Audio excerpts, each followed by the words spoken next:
오늘 우리에게 주신 하나님의 말씀 요한계시록 2장 12절로 17절 말씀입니다. 생명의 삶과 11월 6일 목요일 말씀 버가모 교회 함께 읽겠습니다. 버가모 교회의 사자에게 편지하라. 좌우에 날선 검을 가지신 이가 이르시되 내가 어디에 사는지를 내가 아노니 거기는 사탄의 권자가 있는 데라. 내가 내 이름을 굳게 잡아서 내 충성된 증인 안디바가 너희 가운데 곧 사탄이 사는 곳에서 죽임을 당할 때에도 나를 믿는 믿음을 저버리지 아니하였도다. 그러나 내게 두어 가지 책망할 것이 있나니 거기 내게 발람의 교훈을 지키는 자들이 있도다. 발람이 발락을 가르쳐 이스라엘 자손 앞에 걸림돌을 놓아 우상의 제물을 먹게 하였고 또 행음하게 하였느니라. 이와 같이 내게도 니골라 당의 교훈을 지키는 자들이 있도다. 그러므로 회개하라. 그리하지 아니하면 내가 내게 속히 가서 내 입의 검으로 그들과 싸우리라. 귀 있는 자는 성령이 교회들에게 하시는 말씀을 들을지어다. 이기는 그에게는 내가 감추었던 만나를 주고 또 흰 돌을 줄 터인데 그 돌 위에 새 이름을 기록한 것이 있나니 받는 자밖에는 그 이름을 알 사람이 없느니라. 아멘. 종종 어떤 이는 이런 얘기를 합니다. 음, 목사님이 세상을 몰라서 그런다고, 교회 안이랑 세상은 다르다고, 그래서 교회처럼 그렇게 다 좋은 사람이 있는 것도 아니고, 밖에 나가면 악한 사람들 천지이고, 교회처럼 뭐 다 받아주고 뭐 이런 거 아니고, 바깥은 전쟁터라 이거죠. 그렇기 때문에 교회에서처럼 그렇게 어리숙하게, 뭐 순진하게, 순하게, 온순하게 이렇게 살면 세상에서 못 산다 이거죠. 그래서 교회 안에서야 뭐 서로 좋은 일이고 그러지만 밖에 나가서는 다르게 살아야 된다. 이제 그런 얘기를 합니다. 그러니까 세상 물정을 몰라서 하는 소리라 이제 이런 이야기를 하는 경우가 있어요. 그러니까 어, 세상에서는 세상법에 맞게 그렇게 살지 않으면 못 산다 하는 의미에서 이제 그런 이야기를 하곤 하죠. 그런데 예수님께서 오늘 복음 버가모 교회를 향하여서 이런 말씀을 하세요. 네가 어디에 사는지를 내가 안다. 이런 말씀을 하세요. 그러니까 네가 사는 곳이 어떤 곳이에요? 거기는 사탄의 권자가 있는 데라. 그러니까 그것은 너희 교회가 있고 너희 믿는 그 성도들인 너희들이 이 버가모 지역에서 그 환경이 어떠한지를 내가 안다는 거죠. 그것은 사탄의 권자라는 거예요. 즉 악한 마귀가 통치하고 다스리는 그런 악한 세속적 문화가 팽배한 그러한 곳에서 너희들이 산다는 것을 내가 잘 안다. 그 말씀을 하고 계시는 거예요. 그것은 황제 숭배의 중심지이고 우상 숭배의 중심지라는 것을 예수님께서 모르지 않는다는 거예요. 너희들이 그런 어려운 곳에 삶에도 불구하고 너희들에게 이런 일이 있었던 것을 내가 잘 알고 있다. 그게 뭔 일이냐면 내가 내 이름을 굳게 잡아서 내 충성된 증인 안디바가 너희 가운데 곧 사탄이 사는 곳에서 죽임을 당할 때에도 즉 순교를 했다는 거죠. 예수를 믿는 믿음 때문에 큰 손해를 당하고 예수를 믿는 믿음 때문에 직장에서 혹은 거래처에서 끊겨져서 경제적 큰 곤란을 당하고 혹은 집안에서 쫓겨나고 마을에서 쫓겨나고 또한 그 정치적으로 법적으로 큰 해를 당하고 심지어는 여기서 보니까 죽임을 당했다고까지 말씀하고 있어요. 그런데 그러한 것을 목격하고 보고 나서도 예수님을 믿는 믿음을 저버리지 아니했다는 거예요. 이 믿음의 결기가 대단한 거죠. 그런데 14절에 보니까 아니 뭔가 말이 안 맞는 것 같은 그런 상황이 또 벌어져요. 그러나 내가 너에게 두어 가지 정도 책망할 것이 있다고 하시면서 그들에게 있어서 큰 문제를 지적하십니다. 거기 내게 발람의 교훈을 지키는 자들이 있도다. 발람이 발락을 가르쳐 이스라엘 자손 앞에 걸림돌을 놓아 우상의 제물을 먹게 하였고 또 행음하게 하였다라고 그 과거에 구약 성경에 있었던 민수기에 있었던 어떤 사건을 드러내서 말씀하고 있어요. 그 출애굽한 이스라엘 백성이 가나안 땅에 진입해 들어갈 때 모압 땅 평지를 이렇게 지나가게 됩니다. 그랬더니 그곳을 싸우지 말고 지나가라고 한 터에 이스라엘 백성들이 요청하죠. 우리는 당신과 싸울 의사가 없고 우리는 그저 그 땅만 좀 지나가게 해달라 했더니 거절을 합니다.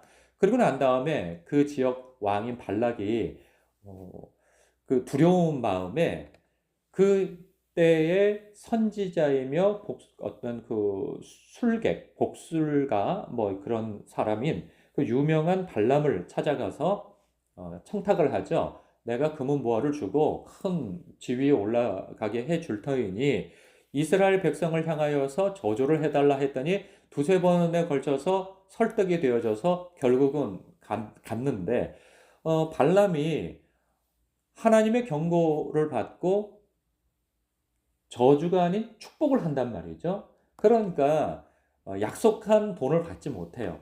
그리고 돌아가는 길에 그냥 가기는 뭐하고 그래서 하나 지략을 하나 가르쳐 줍니다. 이스라엘 백성이 넘어질 만한 지략. 그것이 어, 그 우상 앞에 그 축제를 벌이며 그곳에서 아주 진귀한 음식을 차려놓고 그 여인들 그 신전에서 그 제사를 드리는데 쓰임 받는 그 여인들로 하여금 유혹하여서 초청하여 유혹하여 그들로 하여금 우상에 절하게 하고 함께 축제를 벌이게 하고 그 우상 앞에 있는 음식을 먹게 하고 왜냐하면 그들이 먹는 음식이래 봐야 만나밖에 없잖아요.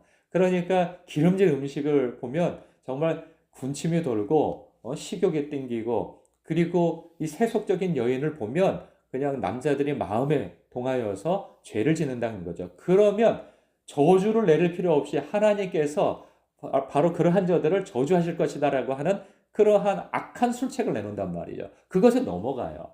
이스라엘 백성이. 그래서 많은 사람이 하나님의 심판을 받아서 징계를 받아 죽게 되어지는 일이 생겨납니다. 마치 그런 것과 같이 15절에 이와 같이 너희들에게도 니골라당의 교훈을 지키는 자들이 있도다. 그러니까 이 니골라당이 어떠한 사람들인지는 정확하게 알 수는 없어도 이 발람의 교훈을 따르는 자, 즉 이 세속적인 문화를 따르도록 유도하는 자들이라는 거예요. 예를 들자면 이런 거죠.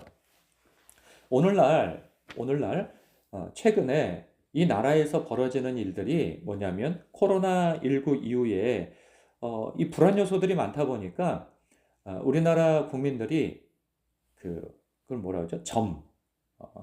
그런 어떤 사주 뭐 이러한 것들을 굉장히 많이 본다고 해요. 그래서 불과 한 몇 년 사이에 과거에 비해서 두세 배 이상의 시장이 확장됐다는 거죠.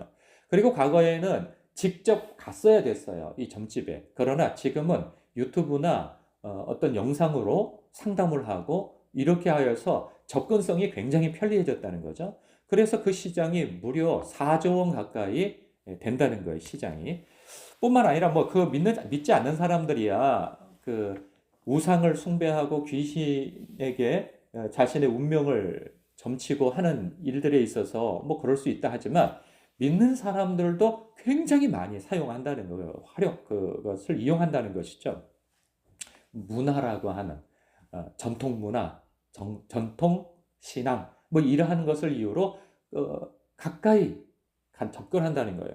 그래서 사주, 타로, 관상, 토종 비결, 풍수지리, 뭐 이사할 때, 결혼할 때, 길한 날, 손 없는 날, 궁합 이러한 것들을 보면서 이거 접근성이 이러는 거예요. 재미로 보는 거라고 하는 거죠. 그러면서 그러한 것들을 이용하고 사용한다는 거예요. 하나님께서 아주 진노하시는 일인 거죠. 성경을 통하여서 하나님께서 극히 가증하게 여기고 진노하는 일이 우상을 숭배하는 것이고 귀신에게 자신의 운명을 묻는 것이고 하는 것들인데 그것에 대해서 경각심이 없는 거예요. 왜? 말씀을 모르니까. 뭐 이것뿐만 아니라 이런 거와 같은 거죠. 나는 예수를 믿는다 이거죠. 그러나 세상과는 또 다르다는 거죠. 세상에서는 그러니까 믿음의 결기도 있고 믿음의 고백도 있는데 거룩한 삶하고는 거리가 먼다는 거죠. 그래서 적당히 편법을 일삼고 불법을 일삼음에도 불구하고 나는 예수를 믿음으로 말미암아 영생을 얻는다고 하는 그 약속만 붙드는 거죠. 그러나 예수를 믿는다고 하는 것은 신분변화와 거룩한 삶으로의 그런 거룩한 삶의 초대를 받은 자라는 것을 알지 못하는 거예요. 아니, 알지 못하는 것이 아니고 그것을 무시하는 거죠. 아니, 세상은 다릅니다. 라고 하는 거. 먹고 살려면 어쩔 수가 없는 거죠. 어? 목구멍이 포도청인데 주의를 범하는 것을 전혀 예사롭지 않게 생각하고 불륜을 행하는 것을 뭐 다른 사람들도 다 하는데 술, 담배 하는 거 그거 영생과 구원과 상관없는 거 아닙니까? 편법을 하는 것을 하나님께서도 이해하실 것이라고 하는 방향에서 해석을 하는 거죠. 하나님께서 그것을 가증하게 여기신다는 거예요. 그래서 그러므로 회개하라. 그리하지 아니하면 내가 네게 속히 가서 내 입의 검으로 그들과 싸우리라. 내 입의 검으로 그들과 싸운다는 것은 무슨 의미일까? 이 검은 말씀을 의지하죠. 주님께서 나의 법으로 내가 너희를 판단하고 심판하고 정죄할 것이다 라는 거죠. 어미하신 법으로 내가 너희들을 다룰 것이다 말씀하시는 거예요. 그러니 회개하라는 것이죠. 그렇게 해서 회개하였을 때 하나님께서는 귀 있는 자는 성령이 교회들에게 하시는 말씀을 들을지어다. 이기는 그에게는 말씀 안에서 믿음과 거룩한 삶을 사는 사람에게는 그게 이긴다는 뜻이겠죠. 이 버가마 교회에 대해서는 내가 감추었던 만나를 주고 감추었던 만나는 영생을 주신다는 말씀이에요. 이걸 뭐 해석을 하면 만나라고 하는 것은 출애굽한 이스라엘 백성들이 먹었던 것이고 또한 그것은 이 언약궤에 감추어졌던 거예요.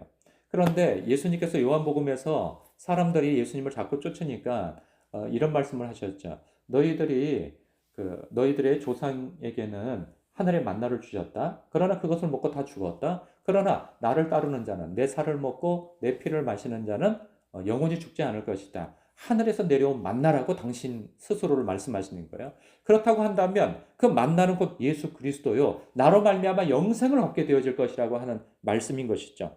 그리고 흰 돌을 줄 터인데 그 돌 위에 새 이름을 기록한 것이 있나니 받는 자밖에는 그 이름을 알 사람이 없도다. 흰 돌은 그 제사장이 가지고 있는 검은 돌과 흰 돌이 있는데 이 흰 돌은 오름을 뜻합니다. 이 오름의 인정을 받을 것이고 그 돌은 또한 초대받는 자라고 하는 의미도 있어요. 그 초대받는 자가 갔을 때 그 흰 돌을 내밀었을 때 구원받은 자만이 안다는 거죠. 받는 자밖에는 그 이름을 알 사람이 없다. 불신자가 심판을 받을 때 그 돌을 받을 일도 없고 하나님 앞에 나아가 초대받은 자, 새 하늘과 새 땅으로 그리고 어린 양의 혼인잔치에 초대받지 않는 자가 뭐 알 길이 없는 거죠. 자기의 이름을 확인할 길이. 그러니 너희는 초대받을 것이다. 어디로? 영생으로. 그러니까 믿음과 거룩은 따로 떼어놓을 수 없는 것이고 믿는 자가 거룩한 삶을 사는 말씀 안에서 거룩하게 사는 것은 곧 영생의 길을 걷는 것과 같다는 거예요. 그것이 따로 떼어질 수 없다는 말씀을 하고 있어요. 사랑하는 성도 여러분, 우리의 오늘 하루의 삶을 이 말씀에 따라 자신을 돌아보는 하루가 되어지기를 바랍니다. 묵상하기를 바랍니다. 내가 믿음과 거룩한 삶, 이 거룩한 삶은 다 포함하고 있는 거죠. 나의 생각과 나의 말과 태도, 행동, 선택, 이 모든 것들이 다 포함되어져 있는 것입니다. 내가 나의 그 모든 것들이 주님께서 기뻐하실 만한 삶을 나는 살고 있는가? 그것을 돌아보며 묵상하는 시간이 되시길 주님의 이름으로 축복합니다. 기도하겠습니다.